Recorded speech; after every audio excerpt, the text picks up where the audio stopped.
148 players in that tournament, and his third place finish earned him 116 grand. Wow.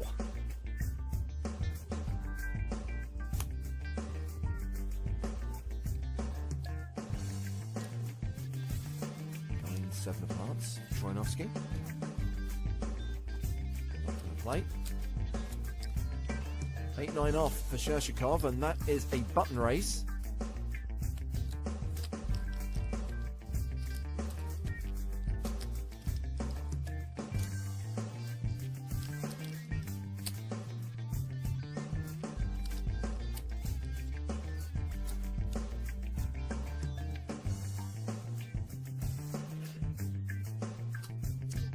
Happy to take a look out of position at the flop with the ace-4.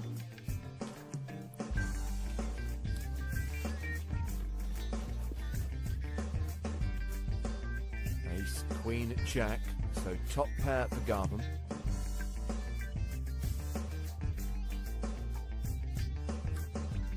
Cheeky check back to the pre-flop aggressor.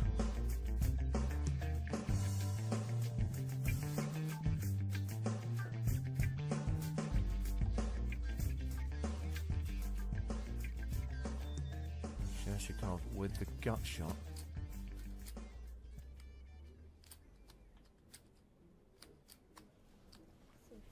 Bet 165.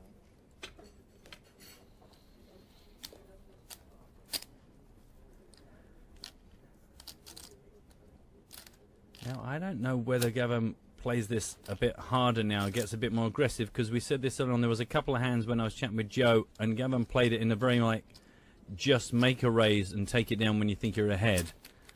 A lot of opportunities to be outdrawn. Up against the pre-flop raiser. But he is just going to call, take another card.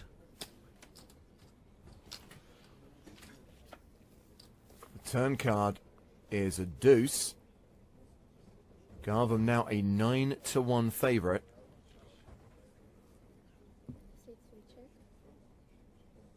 He checks for a second time.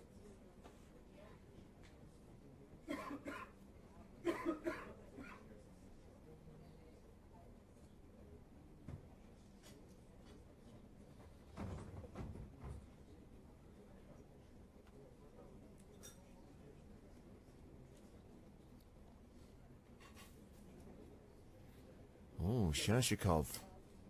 Double barreling. Or maybe not. The chips are not in play until he throws them in. Remember, the blacks are the big ones now. 100k apiece. And he has thrown 4 of them in. That's a bet of 400,000 into a pot of 615,000. So, a sizable bet. Semi-bluffing his gut shot. Do you think Garvin starts to be worried about his kicker now? Well, maybe so. I mean, Shershikov did raise pre-flop. I know that you can't necessarily attach a huge amount of importance to that when you're so short-handed, but if you want to be paranoid, there are some signals there. It's why I was surprised he didn't maybe check raise post-flop, because sometimes he has been playing in a way that shuts a hand down perhaps earlier than you might expect, but that feels good. It's like, I was ahead, I bet, I won, didn't get into trouble. It's... Although if past behaviour is any indication of future behaviour, he didn't worry about his kicker when he had a pair of kings against knee. True. So as Matt said, Shershikov was the pre-flop aggressor, raised it to 120,000, continued flop for 165,000, has barreled 400,000 on the turn, and once again, Garvin calls. The river card is a queen, pairing the board. Garvin has a lock on this. So Shershikov has semi-bluffed flop and turn. Will he pure bluff the river should Garvin give him the opportunity? Yeah, that really would put Gavin to a tricky decision. Well, Garvin has checked. He's opened the door.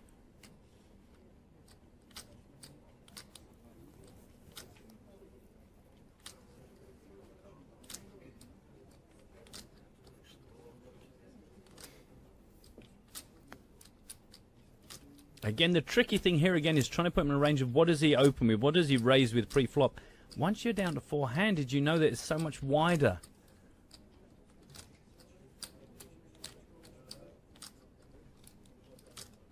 You know, from Gavin's point of view. So Sheshikov comes out firing again. Here, how do you ever really feel with much confidence that you know where you are?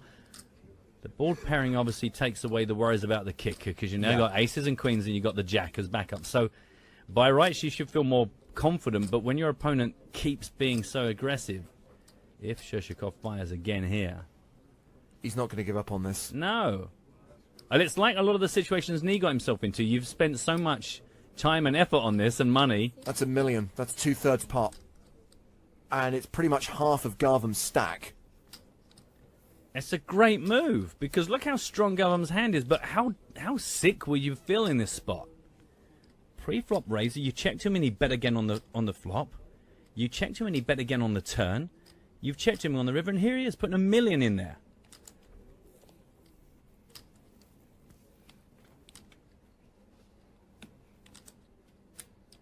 I say the queen coming on the end, though it works against him, it might be what helps him make a good decision.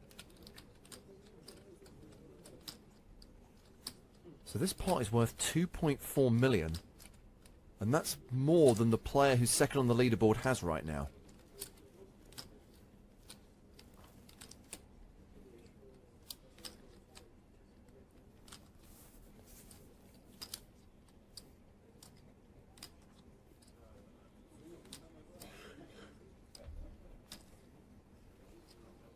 Punisher says, this is getting crazy. Yeah, but it's good crazy, isn't it?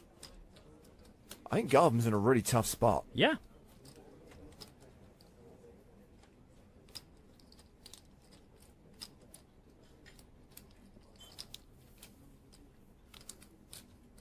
And the continued, consistent aggression from Sheshikov has got to be what's really worrying him right now. But how much of the time is he chopping this as well? As you said, Matt, it's ace and queens, jack kicker. But what if? What if he's got the queen? Yeah. What if he's got ace king? Absolutely. All these what ifs, all this paranoia. That's why it's such a great bit of timing. And it just shows you how when someone just continues to bet and bet and bet, it makes it so hard for your opponents. Doesn't matter how strong they are. 2 minutes in the tank. And we've talked a lot this week about how the pace of play in Sochi has been pretty fast, even during the last 2 days. The decision time you see on your screen now, how many times have we had to use that? Fewer than 5? Yeah. And I think in most instances, all of the duels we've seen have been very, very legitimately understandable. A reminder of the betting action on the screen.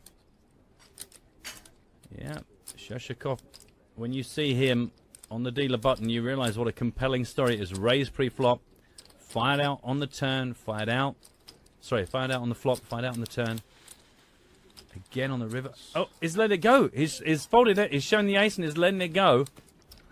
Wow. This is good. Oh, God. And Sheshikov shows the 8-9. The bluff gets through, and it sees Pavel Sheshikov receive a round of applause from the audience as he reclaims the chip lead. 80 big blinds for Sheshikov. Garvam drops down to 43 big.